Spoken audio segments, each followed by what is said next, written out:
చూస్తూనే ఉన్నాము, శివరంకం ముగుస్తుంది. మునుగోడు బైపోల్స్ ఒక్కొక్క పార్టీ రోడ్ షోలు, సభలు, సన్నాహాలు, ఆత్మీయ సమ్మేళనాలు అన్నిటికీ చమరగీతం. ఇక ఓటర్ నాడి మాత్రమే. ఓటర్ వేసే వరకు వాళ్ళ యొక్క మనసులో ఏముందో తెలుసుకోవటం. 3 తారీఖు వేసినటువంటి 6 తారీఖు. ప్రస్తుతం మనతోటి ఓబీసీ మోర్చా గోల్కొండ జిల్లా అధ్యక్షులు, అలా చూసిన ex corporator longer house Uday Kumar గారు ప్రస్తుతం మనతో ఉన్నారు. తను మరి గట్టుపల్ల మండలంలో ప్రచారం నిర్వహిస్తూ భారతీయ జనతా పార్టీ రాజగోపాల్ రెడ్డికి ఓటేసి గెలిపించాలని ప్రచారం చేస్తున్న సందర్భంలో వారి మాట తెలుసుకున్నారు. ఉదయ్ కుమార్ గారు, రాజగోపాల్ రెడ్డి గారి ఫోటో పట్టుకొని ప్రచారం చేస్తారు. ఆయనేమో 3.5 సంవత్సరాలుగా ఎమ్మెల్యేగా ఉండి పారిపోయిండు అని ఆయనేమో ప్రతిపక్షాలు అంటున్నాయి. మీరు ఆ ఫోటో పట్టుకొని పోతే ప్రజలు మిమ్మల్ని ఏమంటలేరా? ప్రజలు ఏదైతే అన్నా కానీ వాళ్ళకి ఏం తెలుపుతున్నామంటే, కాంగ్రెస్ పార్టీలో ఉండి ఇక్కడ ఉన్న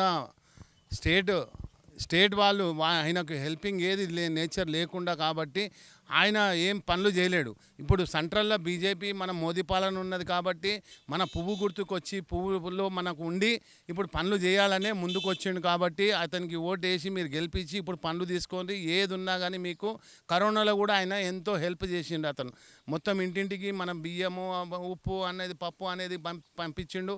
ఏ ఇంట్లో ఎవరికి బాధ జరిగినా కానీ ఆయన వచ్చి నిలబడి హెల్పింగ్ నేచర్గా చేసిండని కొంతమంది మాకు తెలుపుతున్నారు. కాబట్టి స్థానికులు వాళ్ళ అభిమానం, ఆయన చేసిన సేవలే మాకు మంచిది అని చెప్తున్నారు. కాబట్టి ఆయన గురించి ఏ స్పందన మాకు మంచిగానే వస్తుంది. ఎవరు చూసినా కానీ మేము రాజగోపాల్ రెడ్డి ఉన్నందుకే మాకు ఇవాళ మునుగోడు అనేది పబ్లిక్లో తెలుస్తుంది. రాజగోపాల్ రెడ్డి రీజన్ చేయకపోతే మాకు మునుగోడు అనేది ఎవరికి తెలియదు. ఈ మునుగోడులో ఇంతమంది వచ్చిండ్రంటే ఆయన దిక్కేనే వచ్చిండ్రని తెలుపుతున్నారు. మొత్తమే చూస్తే మీరు రాజగోపాల్ రెడ్డి ఇక్కడ పార్టీ నిధులు ఇవ్వలేదు కనుకనే మళ్ళీ బీజేపీలోకి వెళ్తున్నారని అంటారు. సో మరి బీజేపీ కూడా ప్రతిపక్షమే కదా, ఇక్కడ బీజేపీ ఏమైనా నిధులు తెస్తుందా సెంట్రల్ నుంచి, మళ్ళీ మేము వేయాలని కూడా అంటారు. దీని ఎలా చూడాలి అంటే, ఇప్పుడు ఆయనకు బీజేపీ తరఫున మనము బీజేపీ తరఫున నిలబడి కూడా మనం స్థానికంగా కొట్లాడి తెచ్చుకోగలుగుతాం నిధులు. కాబట్టి ఎమ్మెల్యేగా నిలబడి ఆయన వచ్చిన ఫండ్ ఆయన సొంత పైసలతో కూడా ఖర్చు పెట్టి చాలామందికి హెల్పింగ్ చేసిండు. కాబట్టి ఇప్పుడు కూడా ఇక ముందు కూడా ఆయన ఆ హెల్పింగ్ అనేది ముందుకు చేస్తాడు.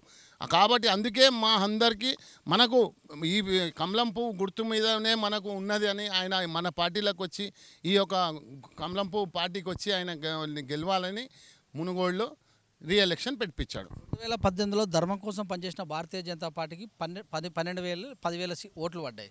సో ఈసారి అధర్మంతో భారతీయ జనతా పార్టీ రాజగోపాల్ రెడ్డికి 18,000 కాంట్రాక్ట్ ఇచ్చింది. ఇక్కడ ఉన్నటువంటి ఎమ్మెల్యేలను కొనాలని చూసింది. ఇక్కడ ఉన్నటువంటి ఓటర్లను కూడా ప్రలోభాలకు గురి చేయాలని చూస్తుందని కూడా అంటారు. దీని ఎలా చూడాలి?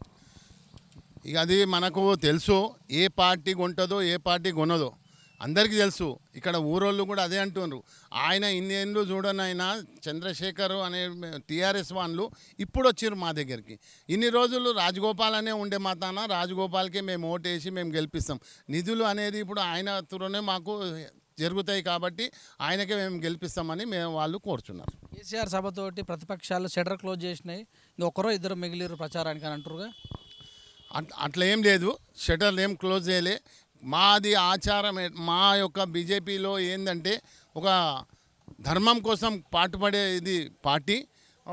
ఏదున్నా కానీ ప్రజల కోసమే మేము కష్టపడి ఇప్పుడు మేము ఉండేది లంగరోజు. ఎందుకంటే మాకు పార్టీ దిక్కని మాకు ఆదేశాలు వచ్చినందుకు మేము వచ్చి ఇక్కడ పనిచేస్తున్నాం. కాబట్టి ఎవరైనా కానీ పార్టీ గురించి ధర్మం కోసం మేము నిలబడి పనిచేసే వాళ్ళం. కాబట్టి ఎక్కడైనా కానీ ఆ ధర్మం అనేది పాలిస్తుంది. సో ఈ మునుగోడు ఎలక్షన్ తోటి ఇక్కడ షటర్ క్లోజ్ అయితే దేశవ్యాప్తంగా బీఆర్ఎస్ తోటి బీజేపీని షటర్ క్లోజ్గా దుకాణం బంద్ అంటారు. మరి దీని ఎలా చూడాలి? బీఆర్ఎస్ఏ బంద్ అయిపోతుందండి. బీఆర్ఎస్ ఎందుకు, ఆయనకు ఇక్కడ కాకనే కదా బీఆర్ఎస్ అని పెట్టుకుంటుండు. మళ్ళీ ఛాయ్నే అమ్మాలి రైల్వే స్టేషన్లో, ఆ బెర్త్ కన్ఫామ్గా ఉందంటారు. చాయ్ వాలా అని పేరు తెచ్చుకున్నా కానీ ఆయన ఒక దేశాన్ని పాలిస్తుండంటే చాలా గొప్పతనం. బీసీలను 27 మందిని ఇప్పుడు మినిస్టర్లను ఇచ్చిండు. కానీ కాబట్టి ఇంతవరకు ఎవరిలే కాంగ్రెస్ ప్రభుత్వం ఎప్పుడు కానీ బీసీల చురకు కూడా చూడకపోయి ఏ మినిస్టర్లను సరిగా చూడకపోవు. ప్రతి ఒక్కరిని చాయ్వాలా అని కాదు, ప్రతి ఒక్కరిని కూడా ముందుకు తీసుకెళ్ళి ఆయన జయప్రదం చేస్తుండు. మధ్యతరగతి వాళ్ళు ఎక్కువ భారీగా తినకున్నా ఏదో అప్పుడప్పుడు తింటూ పొద్దుగాల ఛాయ్ తాగాలనుకుంటే పాల మీద వేసిండు, పెరుగు వేసుకొని తిందామంటే పెరుగు మీద జీఎస్టీ వేసిండు. అరే మటన్ చికెన్ ఎలా పెరిగింది, పప్పు వేసుకోవాలంటే పప్పు మీద కూడా జీఎస్టీ పెట్టిండు. ఏదో మంచి డ్రెస్సులు కొందాం అనుకుంటే దాని మీద కూడా జీఎస్టీ వేసిండు. ఈయన మధ్యతరగతి ఏడా, బీసీ ఏడా, ఈయన సంపన్న వర్గాలు ఏమంటే జ్వరపడ్డాడు, ఆదాయాన్ని సంకలపడ్డాడు, అందరినీ కిందికి దోస్తుండని అంటారు. దీనిలా చూడాలి. అట్లా ఏం లేదు కాబట్టి, ఎందుకంటే జిఎస్టీ అనేది ప్రతి ఒక్కరికి మనకు కూడా వస్తుంది వర్తింపు. మనం కట్టినందుకు మనకు హెల్పింగ్ నేచర్లోనే పోతుంది కాబట్టి ఆ ఉన్న పైసతోని మనకు వేరే విధంగా మనకు యూజ్ఫుల్ చేస్తుండే కదా. కాబట్టి తిన్నోళ్ళే తిన్నారు, అప్పుడు జిఎస్టీ లేనందుకు తిన్నోళ్ళే తిన్నారు, లోపట ఉండి తిన్నారు. కాబట్టి ఇప్పుడు ఆయన గవర్నమెంట్ ద్వారా జిఎస్టీ పెట్టి గవర్నమెంట్కు మనకు స్థానికంగా ఆయన ఏర్పాటు చేసి మనకు ఆ పైసా అనేది మనకు వేరే మనకు ఎంతో దేశ సేవ కోసం ఆయన పాల్పడుతున్నాడు. విదేశాలపైన దుమ్మెత్తిపోవడం వల్ల విదేశాంగ శాఖ కూడా మరి పూర్తిగా వ్యవహారాల్లో చాలా చల్లబడ్డదని సూటుబుట్టు వేసుకొని మోడీ మాత్రమే తిరుగుతుండు. ఇక్కడ ఉన్నటువంటి ప్రజలనేమో గోశాల అని గోవుల గాయాలండి, ఇక్కడ ఉన్నటువంటి యువతను గోవులు గాపించే ప్లాన్ చేస్తుండు. ఇక్కడ ఉన్నటువంటి యువతను సాఫ్ట్వేర్ వైపు మళ్లించకుండా ఎంతసేపున జై శ్రీరామ్ అని గుళ్ళు కట్టాలని, మసీదులు ఊలగొట్టాలని ఈ తారతమ్యం తీసుకొస్తుందని అంటారు. దీని అలా చూడాలి. అలా ఏం లేదు, అట్లా ఏం తప్పుడు ప్రచారం అది. ఎందుకంటే మనకు తెలుసు రాముల వారి గుడి కట్టనీకి ఎన్నో గడబడులు అవుతాయి, ఎంతో మత కల్లోలాలు జరుగుతాయని చెప్పిండు. అందరినీ కలిసి అందరినీ కలుపుకొనే మత కల్లోలు కాకుండా ఒక్కరు కూడా ఏమనకుండా రాముల వారి గుడి కట్టడానికి ముందుకు తీసుకెళ్ళిన మహానుభావుడు మోదీ గారు.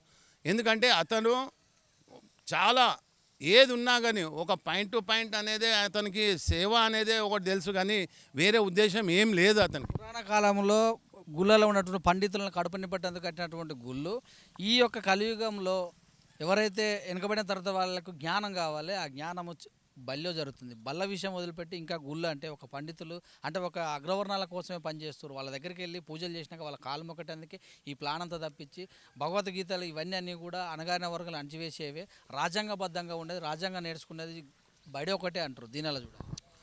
రాజ్యాంగం నేర్చుకున్నది బడి ఉండేపటికనే మనం ఇవాళ రేపు సాఫ్ట్వేర్గా అందరు ప్రతి ఒక్కరు మంచి కారకులు అవుతుండ్రు, ఎంతో వాళ్ళ కాళ్ళపైన వాళ్ళు నిలబడేంత స్తోమత వస్తుంది.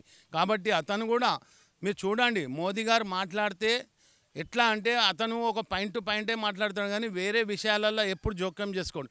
ఎవరు ఏమన్నా కానీ వాళ్ళను ఏమనడు, అతను తన పని తననే చేసుకుంటూ వెళ్తాడు. ఎందుకంటే వాళ్ళది ఆయన ఏంటంటే మన సిద్ధాంతం ఏంటంటే వేరేళ్ళను కించపరచొద్దు, మనము ముందుకే నడవాలి కానీ వెనక చూడొద్దు, మన వెనక ఎంతోమంది ఏం చేసినా కానీ మనం అది పట్టించుకోవద్దు. గెలిచే అవకాశం ఉంది రాజగోపాల్, అసలు గెలుపుందా? గెలిపే బరాబర్ ఉన్నది, గెలుస్తాడు తప్పకుండా. మొత్తము మేము ఇప్పుడు సర్వే కూడా మేము చేస్తున్నాం, తిరుగుతున్నాము, ఇంటింటికి తిరుగుతున్నాము. అందరు ఏమంటున్నారంటే రాజగోపాల్ రెడ్డి మనం రీజన్ ఇచ్చినందుకే ఈడ మళ్ళీ బై ఎలక్షన్ పెట్టినందుకే అందరూ వచ్చిండ్రు. మునుగోడు అనేది అందరికీ పబ్లిక్ ఇప్పుడు ఏం తెలిసిందంటే మునుగోడు అనేది తెలుస్తుంది. కాబట్టి బరాబర్ తప్పకుండా మేము రాజగోపాల్ రెడ్డినే మళ్ళీ మేము గెలిపించుకుంటామని ఆయన తప్పకుండా ఒక 4-5 లక్షలు ఒక 20 లక్షలతోని ఆయన గెలవచ్చు. వేలల్లో కూడా రావచ్చు, 20,000 ఓట్లతో గెలవచ్చు. Thank you.